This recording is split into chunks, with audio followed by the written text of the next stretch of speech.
12,300 years ago, a group of hunters had just killed a mammoth. They cooked duck by a fire in the marshlands of what would later become Utah. And then they sat down and smoked 4 charred tobacco seeds, found in 2015, confirmed by Nature Human Behaviour, published, peer-reviewed, not a theory. This is the earliest direct evidence of humans using a substance in the archaeological record, 9,000 years earlier than anything scientists had previously documented.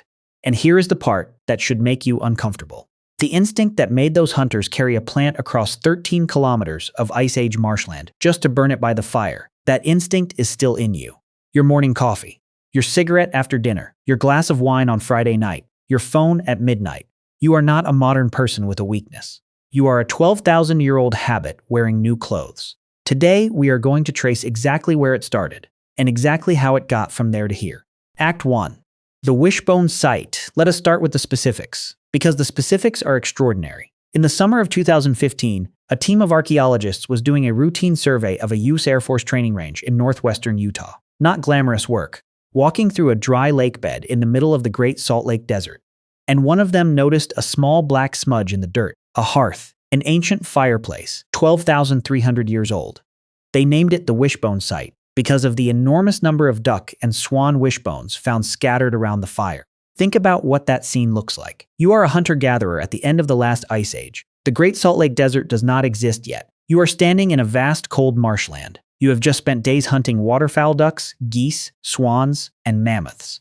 One of the stone spear tips found at this site still had mammoth blood proteins on it. You cooked by this fire. You ate here. And then according to 4 small charred seeds buried in the ash you smoked. Here is the detail that makes this remarkable. Wild tobacco does not grow in marshlands. The closest tobacco plant to the Wishbone site was more than 13 kilometers away, in a completely different habitat. Someone walked 13 kilometers to get this plant, or carried it with them when they traveled. This was not accidental. This was not a duck that happened to swallow a tobacco seed and fly over the campfire and spontaneously combust. Someone wanted tobacco. Someone went and got it. Someone brought it home.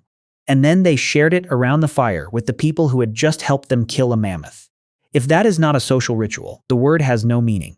Act 2. Why did they do this? This is the question that matters. Tobacco is not food. It provides no calories. In a world where every calorie was survival, why would you carry a non-food plant 13 kilometers across Ice Age marshland? 3 reasons, possibly all 3 at once. Reason 1. It worked as medicine.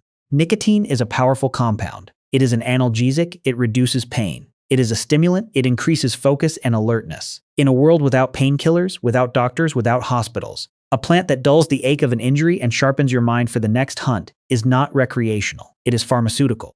Many indigenous cultures across the Americas use tobacco to treat toothache, to clean wounds, to reduce inflammation, to stay awake on long hunts. The first use of tobacco was probably not pleasure. It was probably medicine. The pleasure came later, as it always does. Reason 2. It changed how the world felt. Nicotine at sufficient doses produces a mild alteration in perception, heightened awareness, a sense of calm, something that feels to the person experiencing it like the world has become briefly more meaningful. In a cosmology where everything in nature had a spirit and a message, a plant that changes how you see the world is not a drug. It is a door. The smoke goes up. In the thinking of most prehistoric cultures, what goes up connects with what is above. Burning tobacco was not getting high. It was communication. This is why tobacco appears so consistently across indigenous cultures in ritual, ceremony, and prayer. Not because they all independently decided to worship the same plant, but because the plant does something that humans have interpreted as sacred for as long as humans have interpreted anything. Reason 3. It was something to share. This is the reason nobody talks about, because it sounds too simple. But think about what it means to sit around a fire and pass something from person to person. You worked together today. You hunted together. Some of you nearly died together. Now you are sitting in the dark at the end of the Ice Age, and someone produces a plant that you brought back from 13 kilometers away, and they offer it to the person next to them. That is not just smoking. That is the oldest version of saying, I thought of you. I brought something back. Have some. Social bonding at its most fundamental. 12,000 years before anyone invented a word for it. If you are still here, subscribe before the next part. It gets stranger. Act 3. Meanwhile, on the other side of the planet. Here is what makes this story genuinely strange. While the hunters at the Wishbone site were working through their tobacco supply in Utah, people in Asia were doing something with a completely different plant. People in the Middle East were doing something with a completely different plant. People in Europe were probably doing something we have not found evidence of yet. None of them knew about each other. No trade routes, no communication, no shared culture. Separate species of plant, separate continents, same impulse. Cannabis, Central Asia, roughly 8,000 years ago. The oldest direct evidence of cannabis being smoked for its psychoactive effects was found at a cemetery called Jersenkal in what is now far western China. 2,500 years old. Wooden bowls containing burnt cannabis residue, buried with the dead. But here is the detail that stops you. The cannabis at Jersenkal was not ordinary cannabis. Chemical analysis showed elevated levels of THC, the psychoactive compound. This was not wild cannabis. This was cannabis that had been selectively cultivated over generations to be stronger. Someone, thousands of years ago, figured out that some plants were more effective than others, and spent years, probably decades, selecting and growing the stronger ones. This is agricultural science, applied to getting high. Also worth noting, cannabis at this point in history was exclusively for elites, rulers, priests, shamans. If you were an ordinary person, no cannabis for you. The democratization of cannabis took several more thousand years. You are living in the Golden Age. Opium, Mesopotamia, roughly 5,700 years ago. The ancient Sumerians, who invented writing and the wheel and other things you use every day, also cultivated the opium poppy. They called it whole gill, the joy plant. They knew exactly what it did. They were not confused about it. They wrote it down. This plant produces joy. We grow it. Here is how. But the detail that is genuinely remarkable is the packaging. By around 1400 BCE, people on the island of Cyprus were storing opium in ceramic jugs, shaped like the seed capsule of the opium poppy. This is branding. 3,000 years before modern marketing, someone designed a container that communicated its contents through its shape. And these jugs traveled. Cyprus to Egypt, Egypt to the Levant, across trade routes that spanned the ancient Mediterranean world. This is the first documented international drug trade in human history. No customs, no dia, just boats and profit margins. The business model has not changed much. Back to substances in general, something worth saying directly. Every major civilization we have evidence of had at least one substance they used regularly. Every single one. Tobacco in the Americas, cannabis in Central Asia, opium in the Middle East, alcohol, which we will cover in the next video, practically everywhere. This is not a coincidence. This is not moral failure. This is a pattern so consistent across human history that the better question is not why did people use substances, but what does it tell us that every human society independently found a way to do this? Act 4. How they used it versus how you use it. Here is where the comparison becomes interesting. Prehistoric humans use substances. You use substances. But the way you use them and the way they use them are almost completely different. Difference 1. There was no addiction in the modern sense. Tobacco causes physical dependence. Cannabis causes psychological dependence.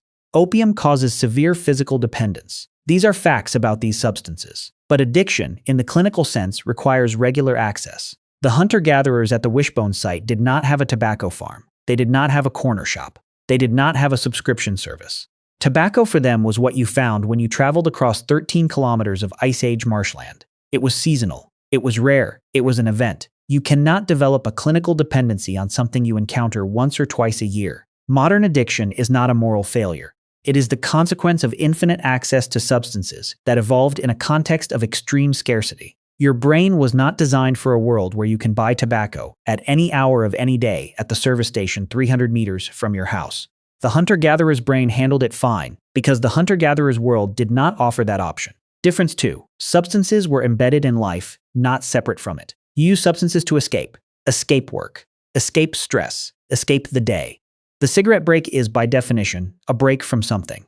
Prehistoric humans did not have something to escape from. Their substances were not a pause in life. They were part of life. The tobacco was part of the hunt celebration. The opium was part of the ritual. The cannabis was part of the burial ceremony. This is not a judgment about modern use. It is an observation about context. The substance has not changed. The context has changed entirely. Difference 3. The community controlled it, not the individual. In virtually every indigenous culture that used psychoactive substances, access was controlled by the community. The shaman, the elder. The ceremony. You did not decide on a Tuesday morning that you felt like getting high. The community decided when, how much, for what purpose, and for whom. This is not restriction. This is structure. And structure, it turns out, is a more effective safety mechanism than any regulation we have invented since. Act 5. The plot twist. Here is the thing nobody says out loud. Humans did not stumble upon substances accidentally. Humans actively, systematically, persistently searched for them. Every culture, every continent, every period of history, The pattern is too consistent to be explained by accident or weakness. The archaeologist Darren Duke, who led the Wishbone site excavation, said it directly. Intoxicants are a necessity of life. People imbibe these things. Think of your morning cup of coffee. Why should people 12,000 years ago have been any different? He is right, and here is what that means. The drive to alter consciousness even briefly, even mildly, may be one of the oldest biological needs humans have. Not a weakness, not a vice, a need, as old as fire, as old as language, as old as the impulse to sit around a campfire with the people you trust and share something that makes the world feel briefly more bearable. Your morning coffee is 12,000 years old. Your cigarette after dinner is 12,000 years old. Your glass of wine on Friday night is at least 10,000 years old, and we will get to that in the next video. You are not failing at being a modern person. You are succeeding at being a prehistoric one. The only difference is your prehistoric ancestor had to walk 13 kilometers to get their fix. You have to walk to the kitchen. If this changed how you think about the cigarette you are trying to quit or the coffee you are not trying to quit, the like button is right there. Next video, we are going to find out when ancient humans first discovered alcohol. The answer involves bread, and it will rearrange everything you thought you knew about why civilization exists. It drops next week. Subscribe so you do not miss it.